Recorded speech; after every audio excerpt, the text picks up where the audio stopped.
Welcome back for minute 23. I'm Brian. And I'm Christian. And this is the podcast that takes the longest running, most suave, debonair spy franchise and breaks it down one glorious shaken minute. That looks dirty. Shaken minute at a time. Never stirred. Because this is Bond. Minute Bond.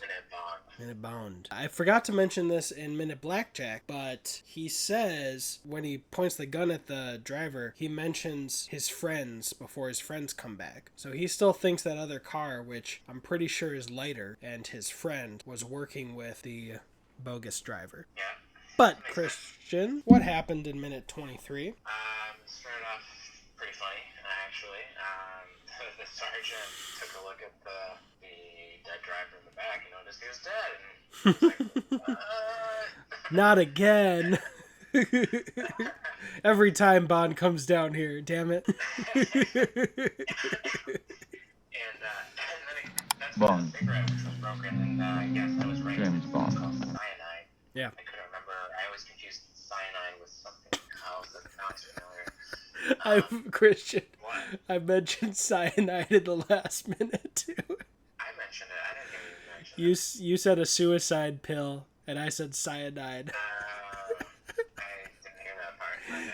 You need to take a basement hit every time before we do this. I'll take two next time. Oh no. No. That's too far.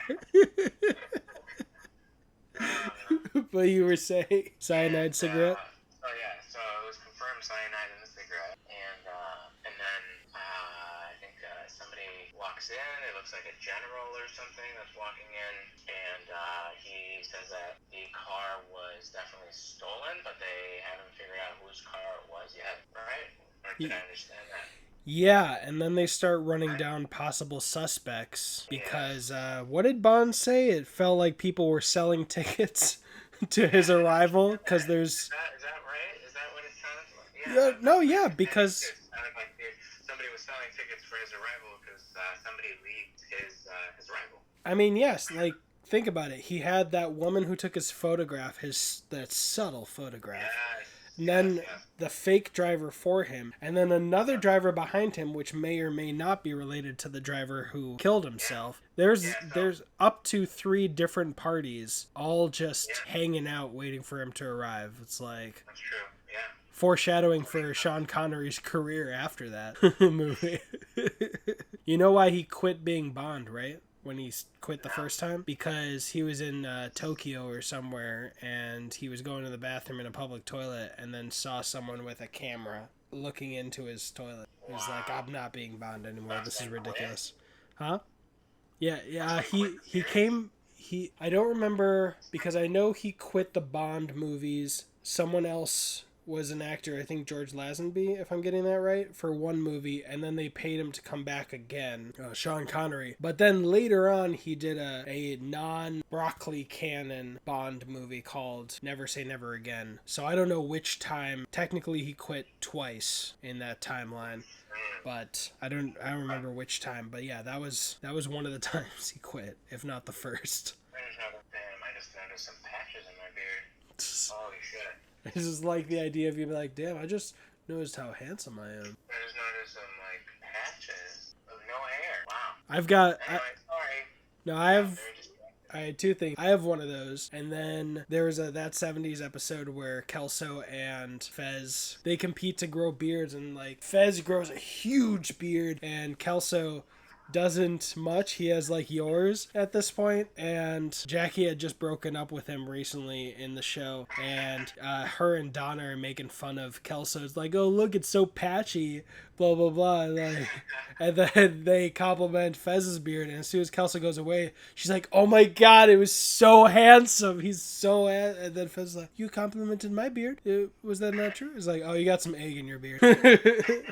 So don't worry, the patchy is the sexy one. Such a great show. We should have totally reviewed that show, man. We should. Hey, dude, I've literally been thinking I want to do a week-to-week podcast reviewing a sitcom like How I Met Your Mother or Community, BoJack Horseman. Or, dude, I'm down. We can do a weekly show for that 70s show. All right. Sorry, we're back to the minute. So sidetrack. What happened, Brian? What happened in this minute? You're patchy. That's what happened. Your patchy beard. They ran down their suspects and who might be the most likely, and they asked him, "Do you want us to bring them in for questioning?" And he said, "No, I want to meet them socially," which is clever. It maybe doesn't tip whoever did it off so much. The person disappears. Who knows what happened? If there's a question mark, it's just better to leave your enemies in the dark. So I like that strategy. And I don't remember this movie. Well, Brian, he said, "When's the last time we saw this person?" Have we met that? Who? I don't think I've heard anyone mention that guy's name yet. Who? What did he say? Hold on. The general or the guy behind? Are you talking about someone in the room or who they're talking about? Yeah, one of the guys in the room says, "I want to meet the last people to see Strangways." Strangways. Have we seen that? Have we heard of him before? No. I think I remember him being mentioned in the M briefing. I'm gonna skip back to the M briefing for just a second. Oh, I think Strangway is the agent who got killed. Remember? Oh, that would make sense. Early on. So that's, I believe, who Strangway is. Okay, yeah. Who saw him alive. So I guess the guys at the poker table. Yeah. And maybe if they can find those 3 blind mice. Maybe if they can what? Find those 3 blind mice. Oh, yeah. Yeah, the hitmen. Yeah.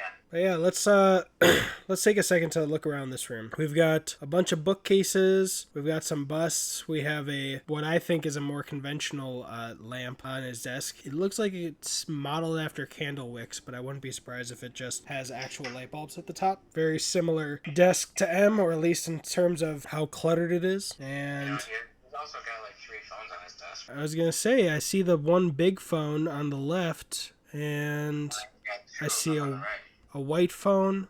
All right, let me scrub through because I didn't see that. Yeah. Oh yeah, two white phones. But which one is to Jamaican Batman? Yeah, I want to see Adam West's Jamaican cousin. I remembered Adam West's name this time. Nice. Does that guy have a riding crop, the general? Or is that just a stick? It looks like a miniature cane. It's a slapping stick. Anybody that steps out of line. I feel like I've seen like old generals, with those before. Yeah. For their chalkboard. Yes. Looks like it could be a knife or something. Like a little kind of fencing rapier, like a half-sized one. I wonder if he pulls it out later and he uses it. That's what she said. It's too short for it to be a walking stick. Oh, if you had just said it's too short, I would also say that's what she said. Yeah, I know. Yeah, it's definitely not a walking stick, but we've got some nice green leather chairs. His office is much bigger than M's. Yeah, way bigger. But they're not undercover as well. There's a whole area for them to have dinner and lunch and stuff. Yeah. And a map of the world, and another red velvet chair over the gentleman's shoulders. He has a blue, gray, and black striped tie. I think that's interesting. At the beginning of the minute over his shoulder, though, I was like, I know this is the guy who's in Jamaica, but that looks like M from the back of his head. Yeah, I can see that. But yeah, that's what I've got for this minute. Do you have anything else, Christian? No, that's all I've got right now. All right, that was minute 23. My name is Christian. My name is Brian. And that was money. Every penny of it. Every ticket, every penny that you pay for the ticket to the James Bond, and I don't know. That was... Thanks, Brian. Yeah, they were my bad. They were handing out tickets. They weren't selling tickets. Next time. I'll see you in 24.